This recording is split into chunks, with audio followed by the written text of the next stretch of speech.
Welcome to Spotlight on Giving, the show where we shine the spotlight on philanthropy, empathy, getting involved, and giving back. I'm here at Jackson Avenue School in Mineola School District, where they are doing an incredible exercise. It's called Walk for Water. We have 250 third graders that are going to carry a gallon of water, an equivalent of a mile, so that they learn what other kids have to go through to get water, what it's like, and how they should appreciate what they have. It all goes along with this book right here. It's called One Well, and this amazing school is using this curriculum to teach kids about empathy, about giving back, and about getting involved, and we couldn't be more excited to get involved. So please take a look at Spotlight on Island Harvest, Feeding America, and the Walk for Water.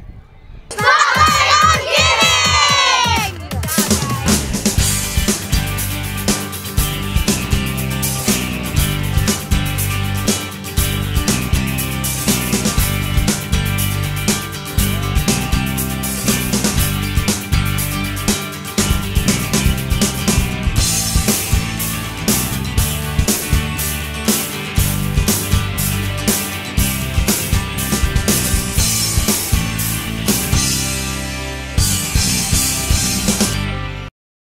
But not only did it help the students learn about collecting the money, they got to experience in a brief way what children in Asia and Africa have to do every day. People in Asia and Africa have to walk 6 miles there, 6 miles back, 2 times a day. And we walked 2 times around this place, which is nothing like how many miles they need to do in Asia and Africa. They have to walk, and so did we. With our water, we would just go around the field and see how it felt. But it's not exactly, because they walk more than us. So we just wanted to see how it actually kind of felt, just a little bit. When we spill water on the ground, when the water bottle breaks, it means the kids become sad because they have to drink the water that comes from the ground because it comes dirty. Oh, okay. And what does your sign say? It says Walk for Water UNICEF, and it says something that you don't do and something that you should do. The water that they get is usually already dirty, so they have to drink dirty water, but they could also get sick from the water. But they need the water to live, but they could also get sick. Why do you think that other schools should do this exercise in empathy?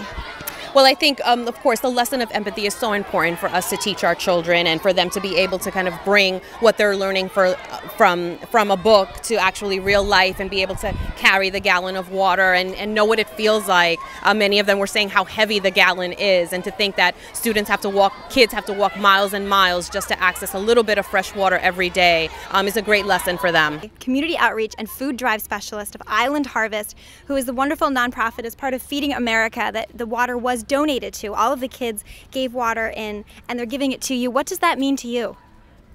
We could not be more grateful for the services that they did today. It was such energy from the children. I was touched, completely touched. To see them walk around twice holding 1 gallon of water means so much to the community, so much to the people that we service. We have so many children, our member agencies, people that cannot afford electricity for their homes. They're living in shelters, they're living in cars, and they know what it feels like not to have water. So yes, it does impact me greatly. And to just talk to me a little bit about Island Harvest. What do you do, and how do people get involved? Well, first of all, I am the food drive specialist there, and what I do is I raise funds and food for the organization. I reach out to communities, Boy Scouts, Girl Scouts, anyone who really wants to partake in hosting a food drive or a fun drive. And we service over 450 member agencies right here on Long Island. And the agency consists of a soup kitchen, a food pantry, a shelter, children and adults with learning disabilities that live in rehab homes. The list goes on and on and on. And we have thousands of donors, such as Panera Bread, Stop and Shop, who give us their food that is good and healthy and still fresh. And we have our core of drivers, our staff who ensure that this food gets out to the community, and we have thousands of wonderful volunteers.